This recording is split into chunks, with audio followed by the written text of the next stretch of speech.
Hey all, welcome back to the Real Life Pharmacology Podcast. I'm your host, pharmacist Eric Christensen. Thank you so much for listening today.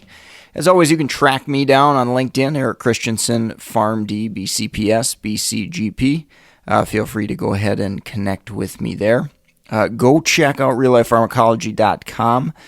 Find the subscribe button there, and we will email you a free 31-page PDF on the top 200 drugs. It's a great study guide, great review.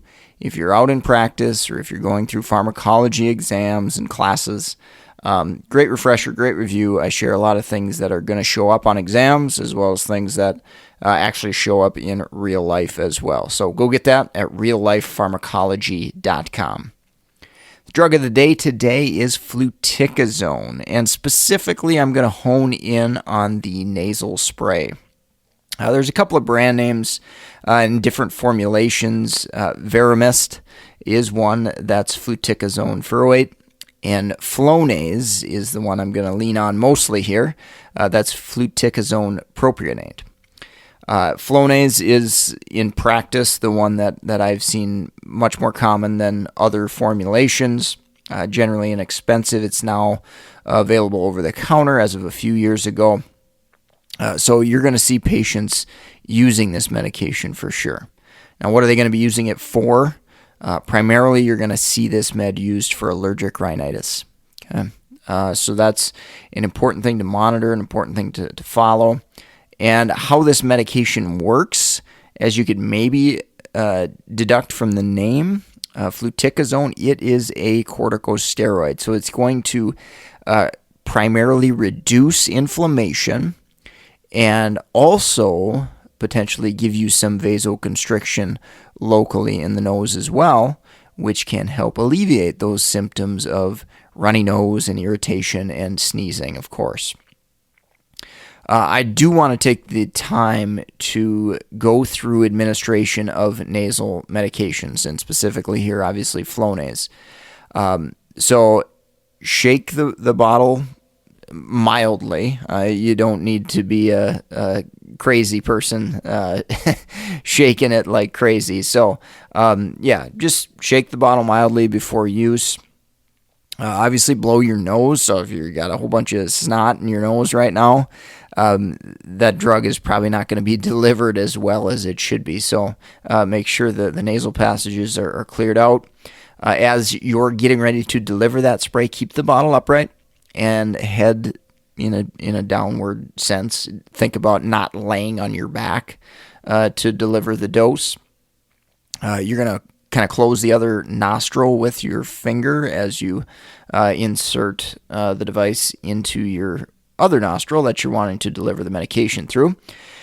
Breathe through that nose as we're pumping the spray medication into the nasal passages, and that should be done.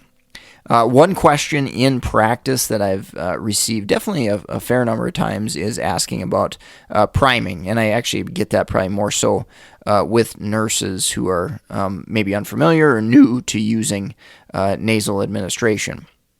So Flonase specifically, it recommends priming the pump at least 6 times prior to use. So basically what you want to do is make sure that spray is coming out.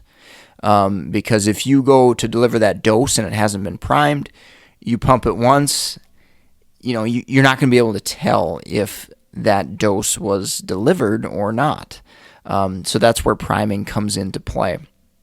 And you really only need to do that once if patients are taking it on a regular basis, that kind of initial priming. With that said, you're going to probably have patients that use it periodically.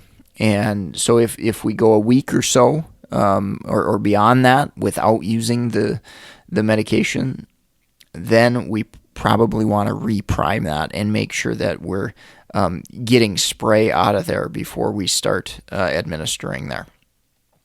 I've also had a question about the applicator. It can get all snotty, nasty, gross. So that initial top piece of the Flonase, you can take off and clean and rinse with warm, clean water, obviously. So that can be done periodically, maybe once a week or something like that. All right, let's talk adverse drug reactions. Really, in the grand scheme of things, Flonase nasal spray probably isn't going to cause too many adverse side effects here. Most commonly, what I've seen in practice is nosebleeds. So if patients are susceptible to that, maybe they're on blood thinning medications, that is something to be aware of and watch out for. And if it's causing too much trouble, obviously we may have to look to other agents to help manage patients' allergic rhinitis. Systemic corticosteroid effects. That is definitely another question I get asked in clinical practice. So do I worry about them to a great extent? In general, no. If I've just got a patient using it for, severe allergy season, that type of thing, and they're just going to use it for the season or maybe a few weeks or that type of thing, I'm probably not too worried about that systemic exposure in a general adult type patient. However, you do want to think about prolonged use, frequent use. If patients report that they're maybe taking more than they should or were recommended or prescribed, that's a situation where you might want to think about it anyway. Because we think about some of those systemic adverse effects, HPA suppression, elevation in blood sugars, all that sort of stuff, osteoporosis with long-term use, that can potentially happen, but again, that drug tends to stay pretty local for the most part. So that's a good thing in general, but the more you use it, prolonged use, there is a theoretical possibility that you could get enough systemic exposure to cause some issues there.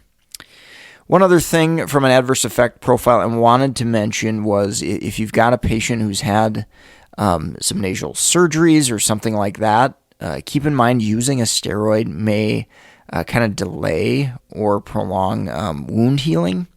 So I think that's important to remember if you know that your patient has had other nasal issues besides, just rhinitis, that type of thing, that those steroids can definitely prolong healing.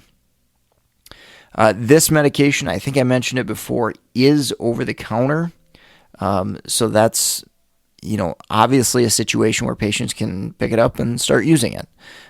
So in general, over-the-counter medications are tending to be a little bit more safe in general. That's maybe not always true, at least with NSAIDs and some sleeper meds in elderly patients, but it's been deemed safe enough to be an over-the-counter medication. So you will definitely encounter patients that are doing this on their own. I know I have in the past for sure.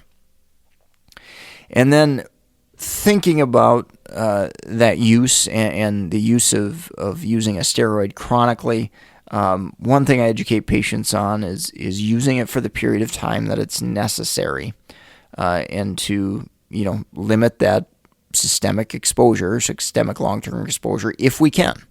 If we can't, we can't. But anything we can do to not take it if our allergies are under control or it's only a certain season.